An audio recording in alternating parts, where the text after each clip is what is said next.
कार्तिकेय, इस युद्ध में उत्पन्न प्रत्येक कठिनाई, प्रत्येक अवरोध और चुनौती ने तुम्हारे व्यक्तित्व की विशेषताओं को उपरोध किया है।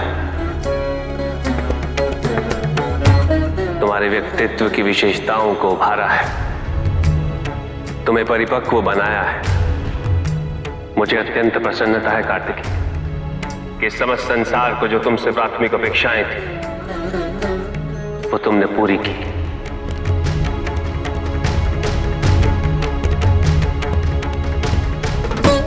तुम सफल हुए हो मेरे पुत्र।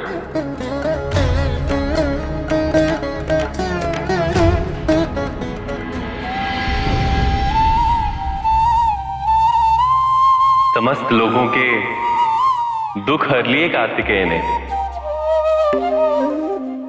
कार्तिकेय ने यह सिद्ध कर दिया कि धर्म की अधर्म पर विजय निश्चित है।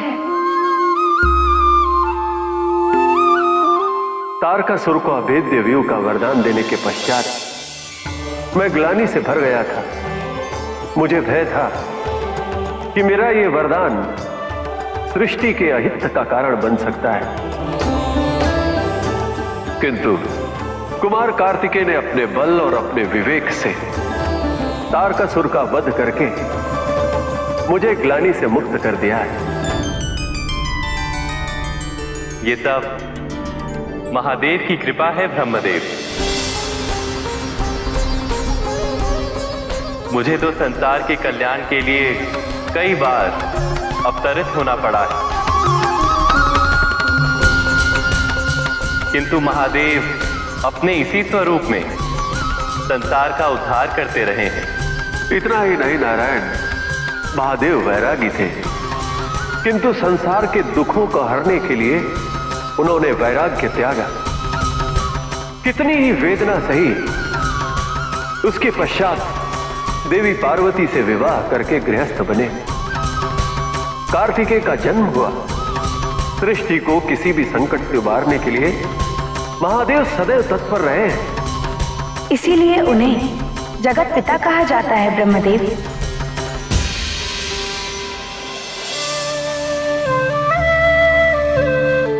तुम ठीक तो हो ना पुत्र? हाँ माँ, मुझे कुछ भी नहीं हुआ। जो आदिशक्ति की शक्ति और मां के आशीर्वाद से सुसज्जित हो, उसे कुछ हो भी कैसे सकता है। हमारा पुत्र विजयी हुआ पार्वती। जिसके पिता व गुरु स्वयं देवों के देव महादेव हैं, वो विजयी कैसे नहीं होगा?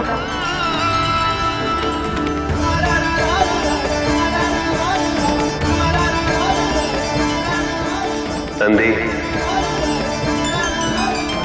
तुम्हारा प्रशिक्षणार्थी आज अपनी परीक्षा में उत्तीर्ण हुआ है। कुमार कार्तिकेय की, कुमार कार्तिकेय की। हम विजयी हुए, पराजित कर दिया हमने उन्हें। हम जीत गए, हरा दिया हमने उन असुरों को, मुक्त करा दिया हमने अपने स्वर्ग को उनके आधिपत्य से मुक्त करा दिया।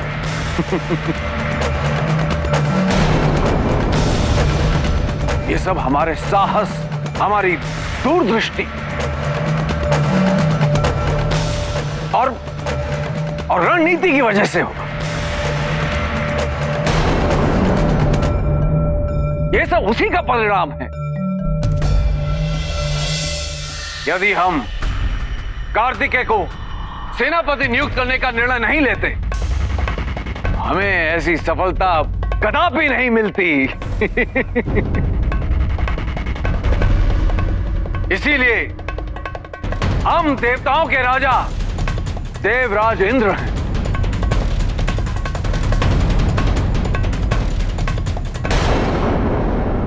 देवराज इंद्र ये भूल रहे हैं कि इस युद्ध से भी अधिक निर्णायक युद्ध शेष है, और वो युद्ध है अपने आप से, अपने अहंकार से, अपने स्वार्थ से। सत्य है नारायण, अपनी उपलब्धियों से भ्रमित न होना अति आवश्यक है।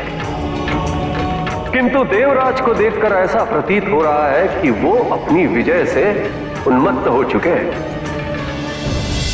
नहीं तारे नहीं, मैं कदापि नहीं मान सकता। तारकासुर को तो स्वयं ब्रह्मदेव ने वरदान दिया था, रचे हुए व्यूह को कोई नहीं भेज सकता। फिर वो अबोध बालक तारकासुर तक पहुंचने में सक्षम कैसे हो गया? नहीं, मेरा पुत्र नहीं मर सकता।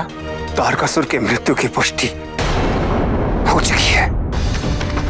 ब्रह्मदेव से वरदान मांगते समय तारकासुर कार्तिकेय की वास्तविकता को भूल गया।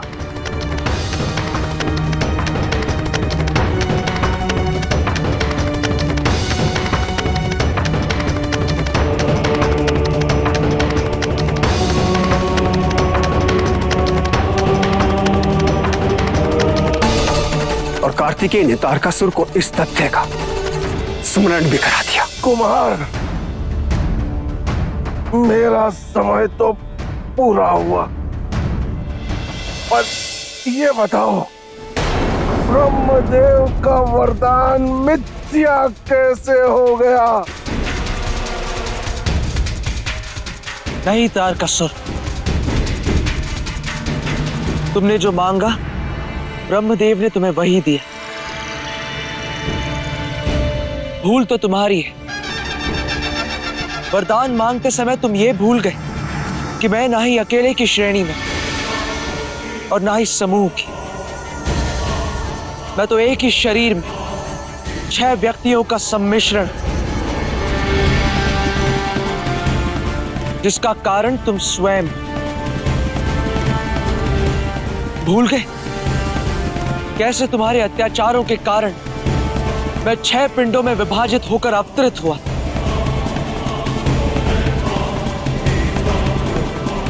तुम चूक गए तारकासुर। तुम्हारी चतुराई तुम्हारी मृत्यु का कारण बन गई।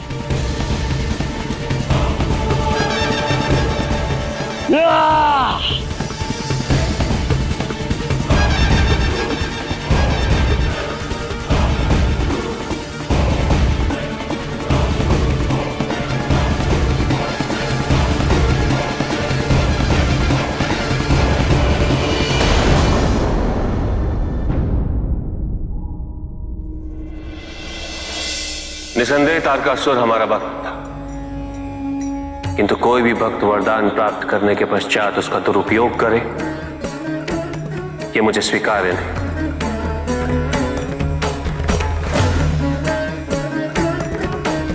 कार्तिकेय, शक्तिशाली बनना अत्यंत कठिन है, किंतु उससे भी कठिन होता है शक्तिशाली बने रहना। और इसके लिए आवश्यक है कि हम शक्तियों से प्राप्त हुए उत्तरदायित्व का सम्मान करें।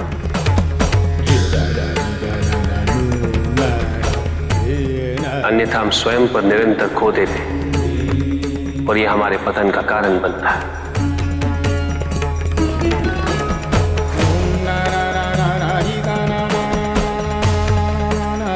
युद्ध में की गई भूल और उपलब्धियों से कुछ ना कुछ सीखना आवश्यक है कार्तिकेय, अन्यथा हमारी उन्नति नहीं होती। किंतु इस युद्ध से हमें क्या सीखना चाहिए पिताजी? यही कि तारकासुर के वध के पश्चात बुराई का अंत नहीं हुआ।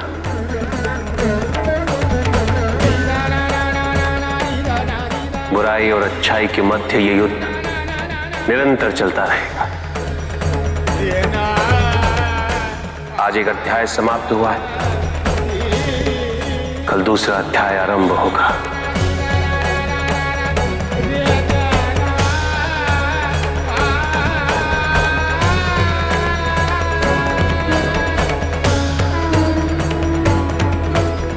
जब तक इस समस्त संसार में बुराई है तो अच्छाई भी होगी, किंतु अच्छाई और बुराई के युद्ध में जीत सदैव अच्छाई की ही होगी।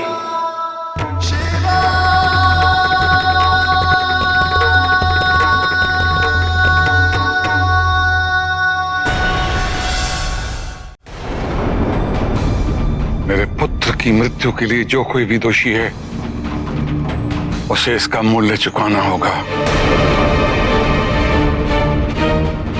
ये समस्त असुर सभ्यता की प्रतिष्ठा का प्रश्न है। मेरे पुत्र का बलिदान व्यर्थ नहीं जाएगा।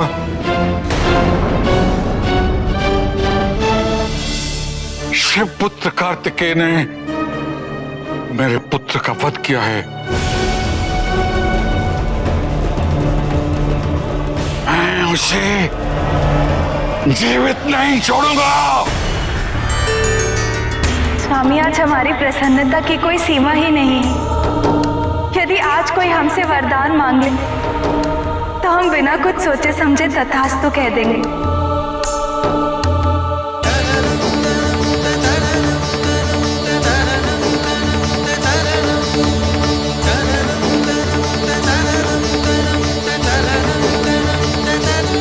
तब तो मुझे सावधान रहने की आवश्यकता है, क्योंकि एक वरदान मैंने भी दिया था, इसका परिणाम मैं भुगत चुका हूं। आप कोई भी कार्य बिना किसी कारण के नहीं करते हैं। तुम्हारा तात्पर्य मेरे स्वार्थी होने से तो नहीं है? नहीं स्वामी, आपने तारकासुर को वरदान केवल इसीलिए दी कि ये समस्त संसार के समक्ष एक उदाहरण प्रस्तुत कर सके कि कैसे कोई व्यक्ति लोभ में दुराचारी बनता चला जाता है और अपने भगवान को ही अपना शत्रु समझने की भूल कर बैठता है।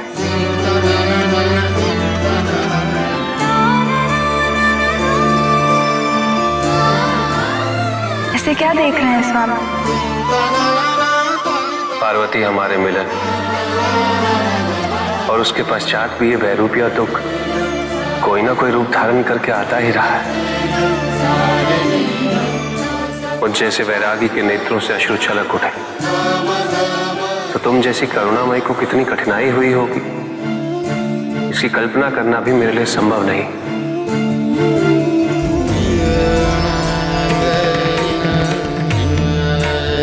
सर्वप्रथम पुत्र का जन्म होते ही उससे वियोग,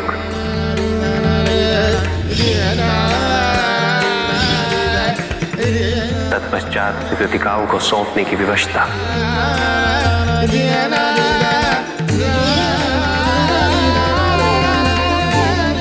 वर्षों तक उससे दूर रहे।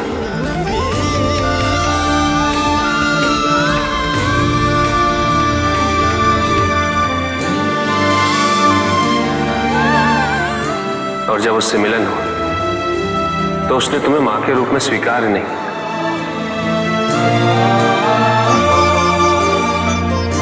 अंततः जब उसे तुम्हारे मातृत्व की अनुभूति हुई तो मैंने उसे एक योद्धा बनने के लिए तुमसे दूर कर दिया।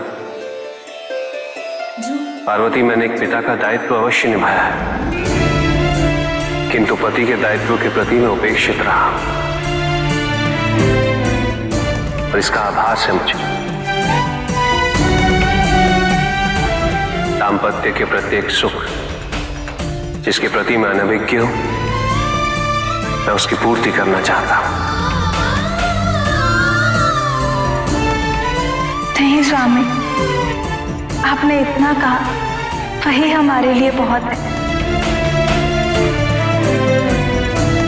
हम कभी आपसे ये कह नहीं पाए, किंतु आज कहना चाहते हैं कि आप एक आदर्श पिता ही नहीं, अपितु एक आदर्श पति भी हैं।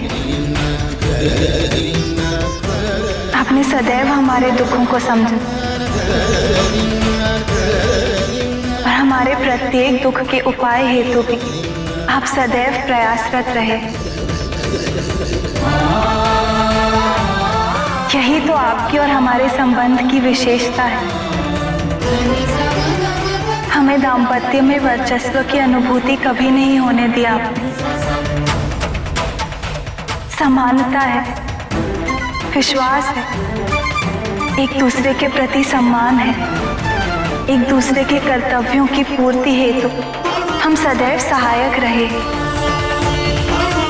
हम एक दूसरे के पूरक हैं,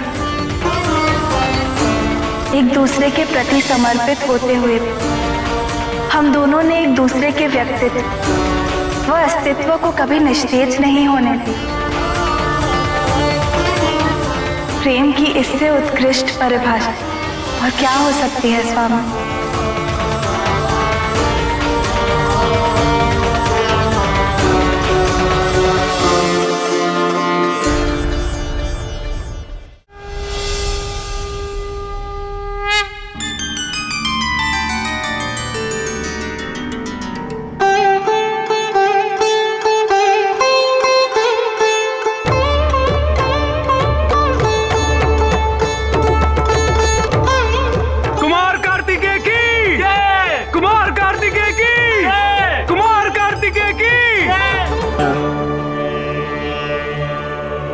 पिताजी,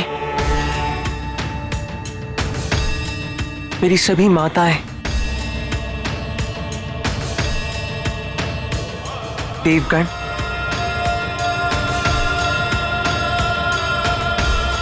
नंदी तथा सभी गण और प्रेत, ये विजय केवल मेरी नहीं, ये आप सबकी विजय है।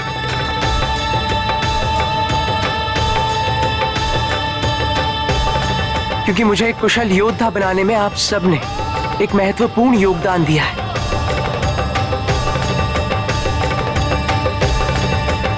आप सभी ने मुझे अपनी शक्तियां देकर, अपने आशीर्वाद तथा अपनी प्रार्थनाओं से मुझे इस कार्य हेतु सक्षम बनाया।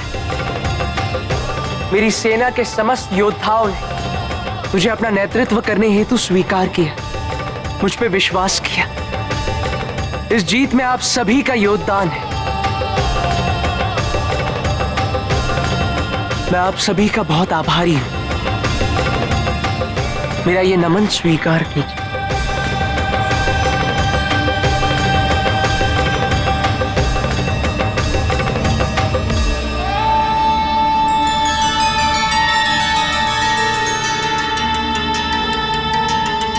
कुमार कार्तिकेय का कथन उचित है। पराजय का कोई एक कारण अवश्य होता है, किंतु विजय बिना आपसी संयोग और तालमेल के संभव ही नहीं।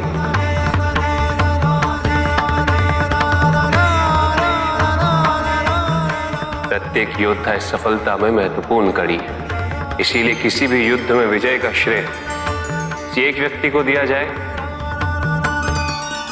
यह उचित है। किंतु हम सबके योगदान से अधिक महत्वपूर्ण होता है माता पिता का आशीर्वाद।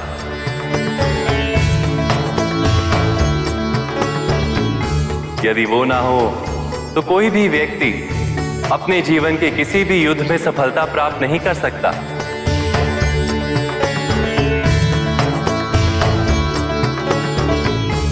कार्तिकेय सौभाग्यशाली है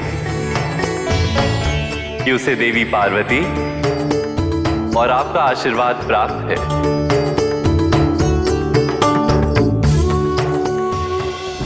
एक अत्यंत तनावपूर्ण और कष्टदायी अध्याय अंततः समाप्त हुआ।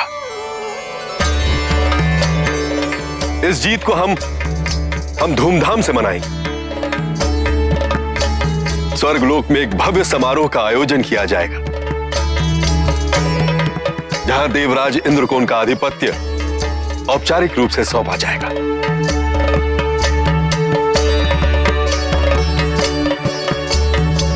सत्य कथन देवगुरु,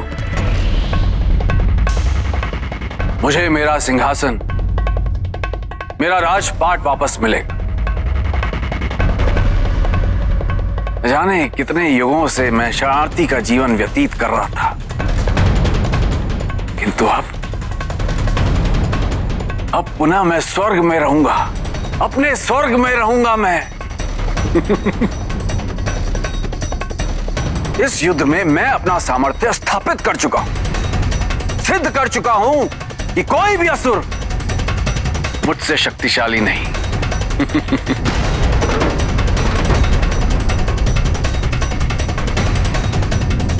देवराज इंद्र का स्वर्ग अब कोई नहीं छीन सकता, कोई नहीं।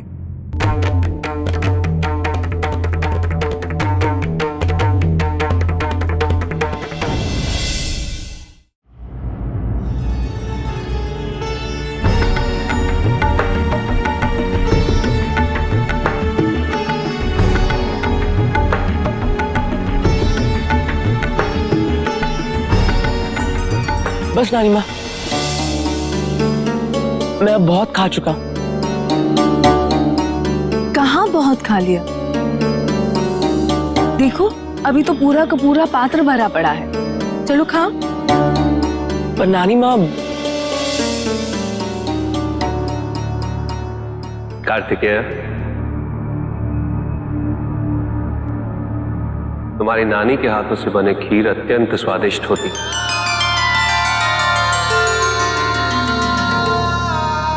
इसका सेवन करने से अमृत सेवन का आभास होता है।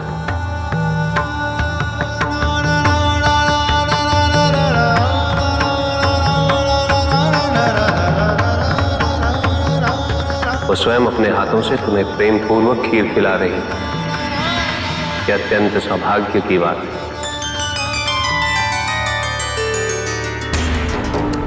ग्रहण करो पुत्र।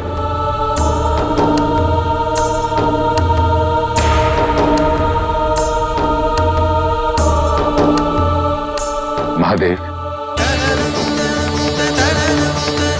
सौभाग्य तो हमारा है जो इतनी गुणी, इतनी संपन्न कन्या के माता पिता बने। जमाता के रूप में आपने भी।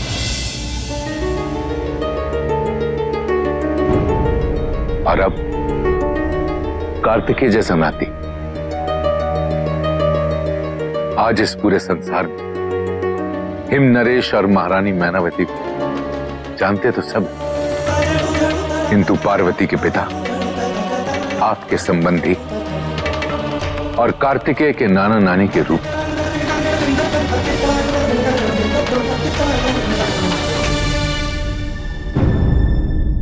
नारायण नारायण। आप सब लोग चिंतित हैं, है ना? अपने देवराज के आचरण में परिवर्तन देखकर चिंता हो रही है। क्या आपने देखा नहीं कैसे देवराज अहंकार में खो गए थे? यहां तक कि स्वर्ग पर विजय का सारा श्रेय उन्होंने अपने आप को दे दिया। तो उसमें अनुचित क्या है देवऋषि? विजय तो कार्तिकेय ने दिलाई थी और इसके हम सब साक्षी हैं। आप कहना क्या चाह रहे हैं देवऋषि? कहीं आप कार्तिकेय को स्वर्ग का राजपाट सौंपने का सुझाव तो नहीं दे रहे हैं? हाँ, इसलिए नहीं कि वो शिवपुत्र हैं, अपितु इसलिए कि वो आप सबकी रक्षा करने के लिए सक्षम हैं। इतनी कम आयु में एक कुशल योद्धा हैं, निर्णय लेने की परिपक्वता है उनमें, और स्वयं महादेव और आदि शक्ति के वरदान तथा शक्तियों से सुसज्जित हैं वो। क्या महादेव और माता पार्वती को कार्तिकेय के प्राणों की चिंता नहीं थी? तो देवराज इंद्र को भय होना स्वाभाविक था। किंतु उन्होंने मुक्त कराने के लिए जो भी किया उसके दुष्परिणाम आप सबको भुगतने पड़े। उसके लिए हम देवराज इंद्र से रुष्ट या असंतुष्ट नहीं कि उन्हें हटाकर कार्तिकेय को स्वर्ग का सिंहासन सौंपते। यह सुझाव अनुचित है देवऋषि। नहीं, यह सुझाव उचित है। राजा की योग्यता पे जब प्रश्न उठते हैं तो राजा के पास इसके दो ही विकल्प होते हैं। पहला विकल्प यह है कि राजा इसे विद्रोह मान के कुचल दे, किंतु यह नैतिक होगा। और दूसरा विकल्प यह है कि राजा यह निर्णय अपनी प्रजा पे छोड़ दे, किंतु यहां पे प्रश्न प्रजा का नहीं, कार्तिकेय का है। और कार्तिकेय से संबंधित कोई भी निर्णय महादेव या माता पार्वती ही ले सकते हैं। क्यों ना हम ये सुझाव महादेव के समक्ष रखें। यदि महादेव ने कहा कार्तिकेय तो कार्तिकेय, और यदि महादेव ने कहा इंद्रदेव तो इंद्रदेव। नारायण नारायण। ये आप सबकी मंशा है। इतनी अल्प आयु में देवताओं के राजा बनने का पदभार संभालना, ये तो हमारे कार्तिकेय के लिए बहुत बड़े सौभाग्य की बात है। जी माते, किंतु देवराज कह रहे थे कि कार्तिकेय से संबंधित सारे निर्णय आपकी और महादेव की स्वीकृति से ही संभव है। क्यों देवराज?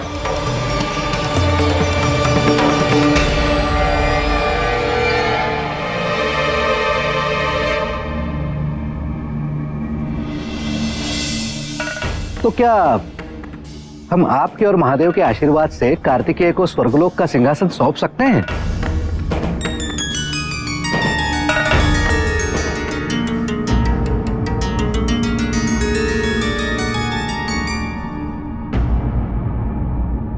नहीं।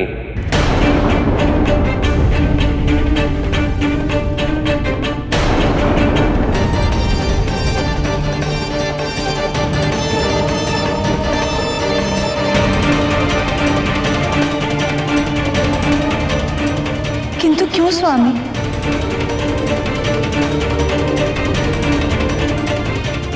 क्योंकि राजा का कार्य केवल युद्ध और अपनी प्रजा का संरक्षण तक सीमित नहीं। प्रजा के सुख और समृद्धि का ध्यान रखना पड़ता है।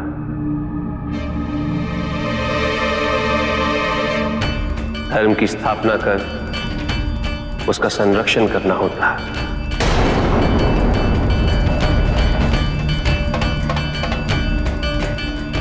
अपनी प्रजा में द्वेष उत्पन्न ना हो, इसका ध्यान रखना पड़ता है। उन्हें संग्रहित रखना होता है। ऐसे सैकड़ों दायित्व होते हैं राजा। हमें यह नहीं भूलना चाहिए, देवलोक ही मनुष्यों के लिए उदाहरण बनता है।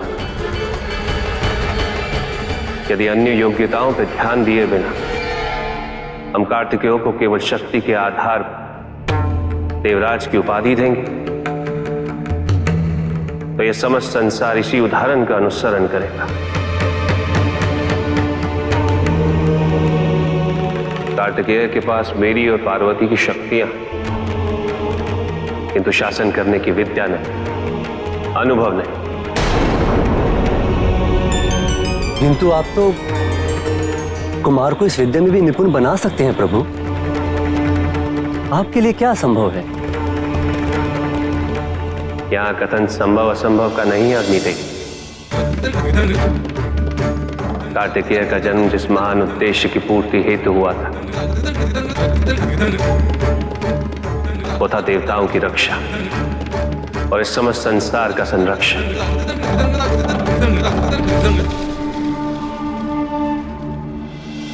एक राजा बनना नहीं, शासन करना नहीं। शासक बनने योग्य जब किसी शक्ति की आवश्यकता होगी तो पार्वती और मैं उस गणाध्यक्ष को भी उत्पन्न करेंगे।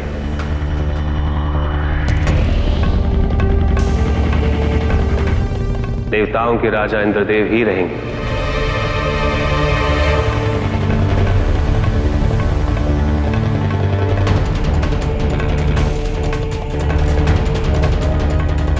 कुमार कार्तिकेय एक योद्धा और सेनापति के रूप में उन्हें सशक्त बनाएगा, देवताओं का संरक्षण करेंगे, जिससे वो संसार के कल्याण हेतु सदैव प्रयासरत रहेंगे।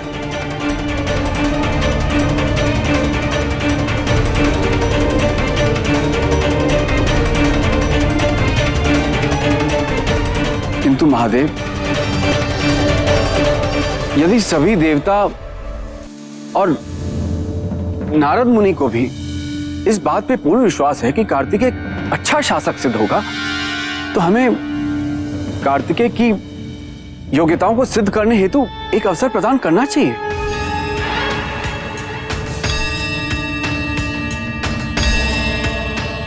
शिवपुत्र को अपनी योग्यता सिद्ध करने के लिए किसी सिंहासन की आवश्यकता नहीं।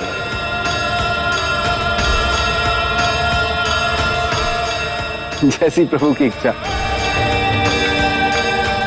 भला प्रभु की इच्छा कौन टाल सकता है?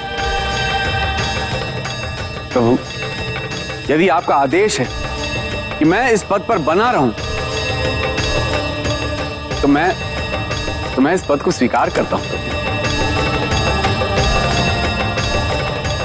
प्रभु, मुझे आशीर्वाद दीजिए कि मैं देवताओं में फैले मेरे प्रति अविश्वास को दूर कर सकूं और पहले से भी अच्छा शासक बनने में सफल रहूं।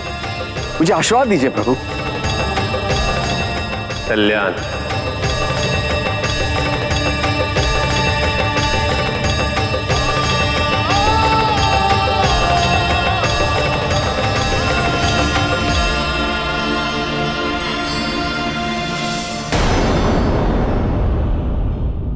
ओम नमः शिवाय। ओम नमः शिवाय।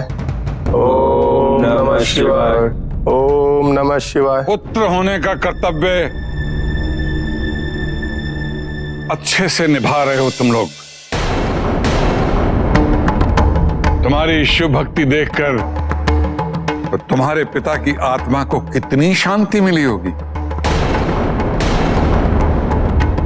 तुम्हारे भोले प्रभु ने अपने भोले पुत्र कार्तिकेय को अपनी हथेली पर रखकर तुम्हारे पिता का वध कराया है। क्या पिताश्री नहीं रहे? तुम तो ऐसे आश्चर्यचकित हो रहे हो जैसे तुम्हें ज्ञात ही न हो कि ऐसा हो गया होगा। पितामह, असुरराज का एक पुत्र अभी जीवित है। मैं अपने पिता के इस बलिदान को व्यर्थ जाने नहीं दूंगा। मैं प्रण लेता हूं, अपने पिता की हत्या का प्रतिशोध लूंगा, चाहे मुझे उसके लिए कोई भी मूल्य चुकाना पड़े। महादेव से युद्ध करने की कल्पना भी मूर्खता है तारे।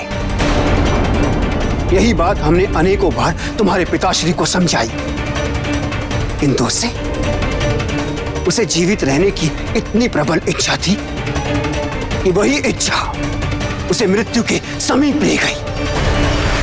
और अब तुम भी वही भूल करने जा रहे हो जो तुम्हारे पिताश्री ने की थी। असुरों का हित प्रतिशोध में है आचार्य, विजय में है, और उस विजय तक मैं उनका नेतृत्व करूंगा और अपने पिताश्री के अधूरे कार्य को पूरा करूंगा।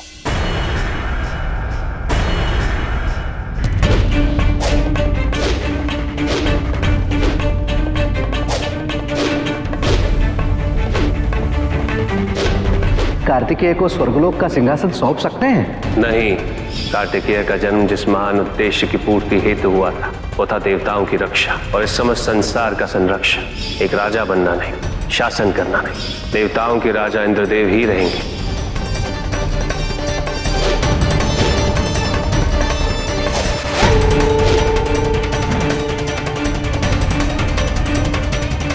तुम्हारी व्याकुलता से मैं अनभिज्ञ नहीं हूं पुत्र।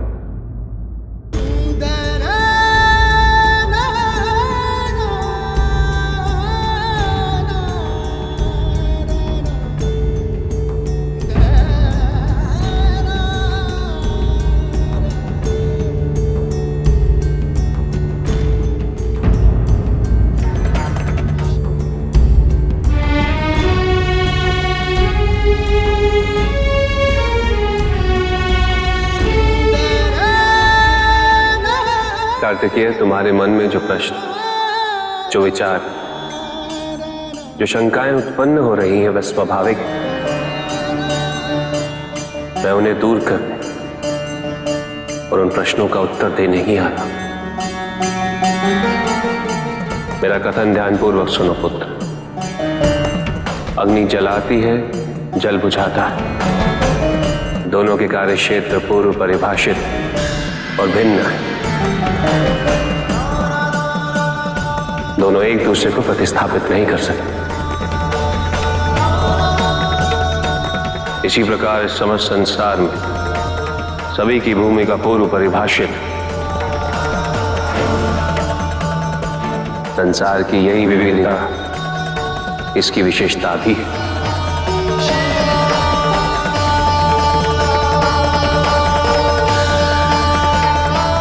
तुम्हारी भूमिका तो मैं तुम्हारे जन्म के पूर्व से ही निर्धारित कर चुका हूं। तुम उद्धारक हो मेरे पुत्र, और उद्धारक कभी सिंहासन पर नहीं बैठा करते। वो तो केवल अपनी प्रजा के हृदय में वास करते। उन्हें शासन का कोई लोभ नहीं होता। तो केवल अपने दायित्व की पूर्ति हेतु समर्पित रहे।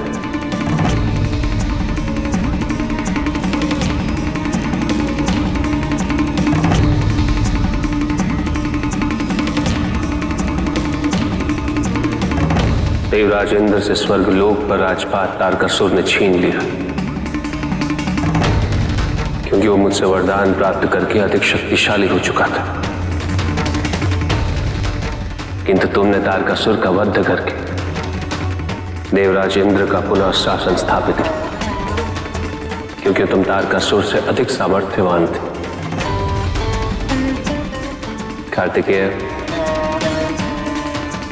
राजपाट और सिंहासन दोनों असुरक्षित होते हैं, बल पर आश्रित है, किंतु हृदय में सनातन वास करता है, जिसे संसार की कोई भी शक्ति, कोई भी बल विस्थापित नहीं कर सकती। उसे कभी भी असुरक्षा और भय का सामना नहीं करना पड़ता।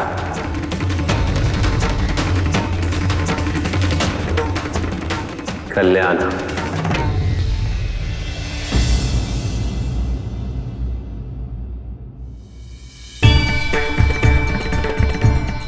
पिताजी ने मेरे लिए जो निर्धारित किया है वो उचित ही तो है।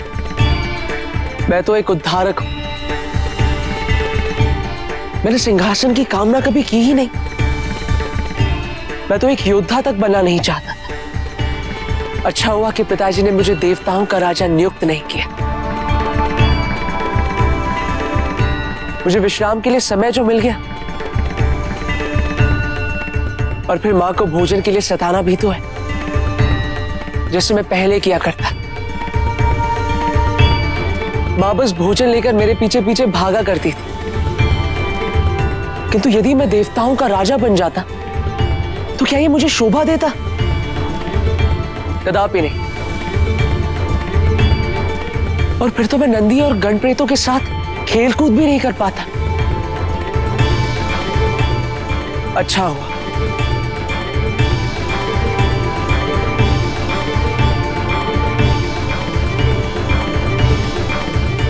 नहीं, पिताजी ने मेरे साथ अन्याय किया है, ऐसा प्रतीत होना उचित नहीं है। मेरे लिए तो ऐसा सोचना तक पाप है।